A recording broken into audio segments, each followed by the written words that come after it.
Assalamualaikum warahmatullahi wabarakatuh.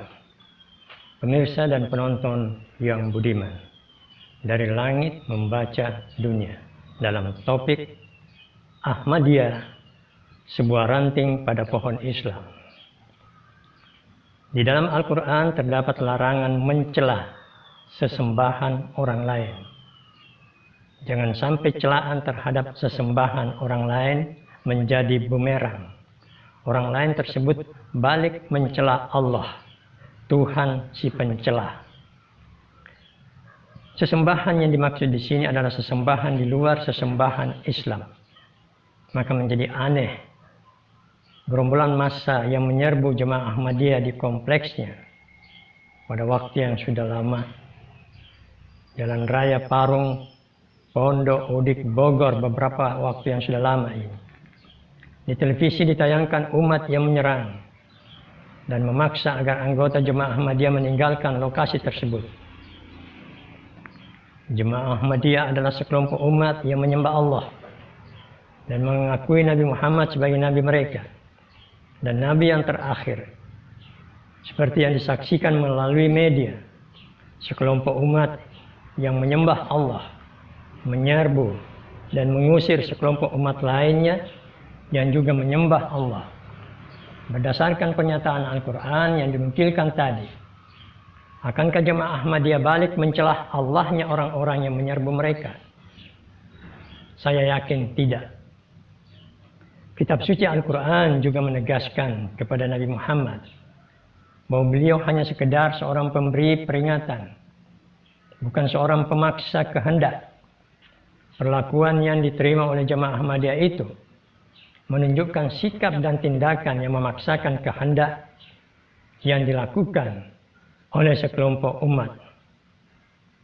Sewaktu saya menyaksikan di televisi wajah-wajah sangar dan galak dari orang-orang yang menyerbu umat Ahmadiyah, saya yakin saya tidak menyaksikan wajah dan air muka Nabi Muhammad yang banyak dilukiskan di dalam buku-buku sejarah dan buku Barzanji. Apa yang saya amati di televisi adalah kebalikan dari yang saya baca dari buku-buku tersebut. Sekiranya kamu bersikap keras dan kasar terhadap mereka, terhadap manusia, niscaya manusia akan pergi menjauhimu. Begitu Al-Quran berbicara kepada penganutnya.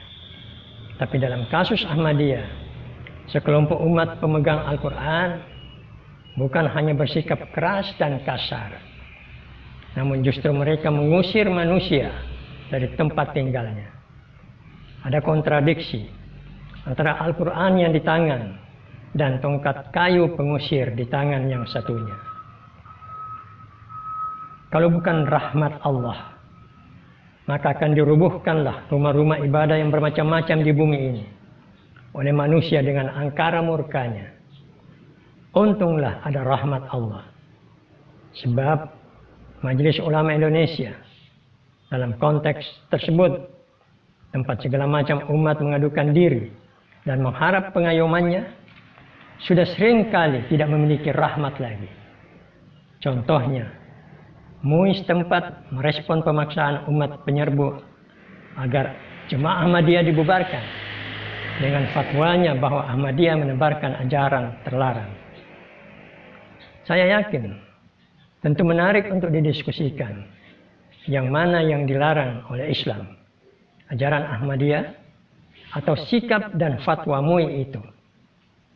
Diskusi tersebut masih dilanjutkan dengan tema siapa yang harus menentukan keberagamaan seseorang atau kelompok.